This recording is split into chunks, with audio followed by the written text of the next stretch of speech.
નમસ્કાર મિત્રો, ગુજરાત રાજ્ય સરકારે 58 વર્ષથી 85 વર્ષ ઉપરના પેન્શનરો માટે આપ્યા ખૂબ જ સારા સમાચાર। તો મિત્રો, ગુજરાત રાજ્યના નિવૃત્ત થયેલા પેન્શનરો માટે ખાસ જાણી લેજો શું છે પેન્શનમાં વધારો। તો મિત્રો, તમે પણ ગુજરાત રાજ્યની સેવામાંથી સેવાનિવૃત્ત પામેલા એક પેન્શન ધારક છો તો તમારા માટે આ માહિતી ખૂબ જ ઉપયોગી થવાની છે। તો મિત્રો, વિગતવાર વાત કરીએ તો ગુજરાત રાજ્યના જે પેન્શનરો છે તેમને પહેલાં 58% મોંઘવારી ભથ્થા તરીકે મોંઘવારી ભથ્થું મળતું હતું। હવે તેમાં 2%નો વધારો કરી ટોટલ 60% મોંઘવારી ભથ્થું કર્યું છે। અને મિત્રો, 60% મોંઘવારી ભથ્થું તે 1 જાન્યુઆરી 2026થી લાગુ થવાનું છે। તો મિત્રો, આજે જે તારીખ છે ત્યારથી અને જાન્યુઆરીથી તે મળવાપાત્ર થશે, એટલે કે તેનું જે એરિયસ છે તે મળવાપાત્ર થશે।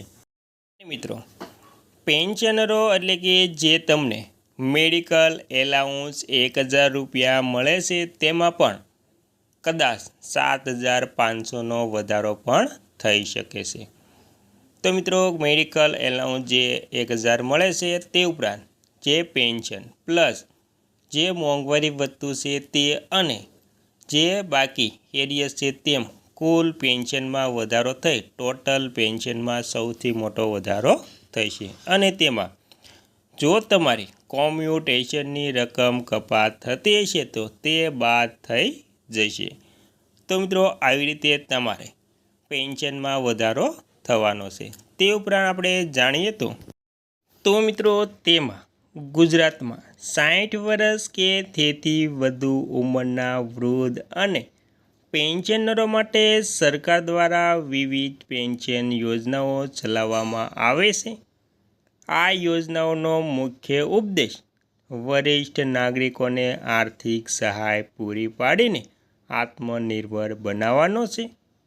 મુખ્ય યોજનાને તેની માહિતી જોઈએ તો તેમાં પહેલું ઇન્દિરા ગાંધી રાષ્ટ્રીય વૃદ્ધાવસ્થા પેન્શન યોજના।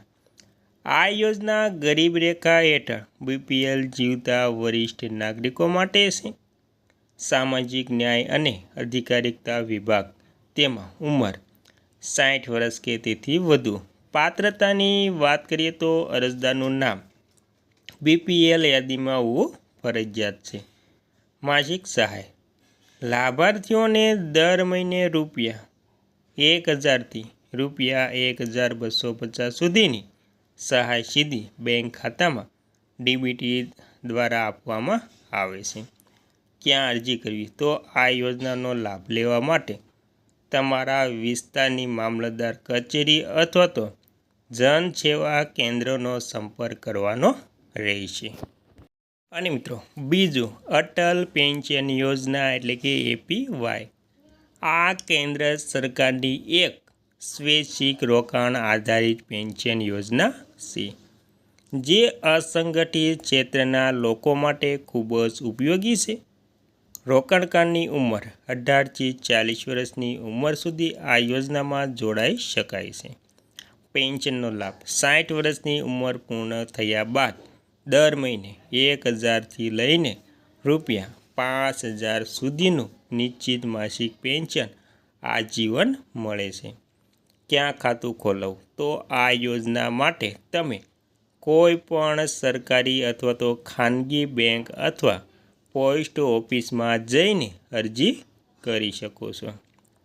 જરૂરી દસ્તાવેજો તો તેમાં સરકારી વૃદ્ધ પેન્શન યોજના લાભ લેવા માટે તેમણે જોઈએ તો પહેલું આધાર કાર્ડ, ઉંમરનો પુરાવો, તેમાં જન્મ પ્રમાણપત્ર અથવા તો LC, BPL રેશન કાર્ડ અથવા તો સ્કોર કાર્ડ, બેંક પાસબુકની નકલ, પાસપોર્ટ સાઇઝના ફોટા। તો મિત્રો, આવી રીતે જે પેન્શન છે તેની પેન્શન યોજનાનો લાભ લેવા માટે આ પ્રમાણે ડોક્યુમેન્ટની જરૂર પડે છે।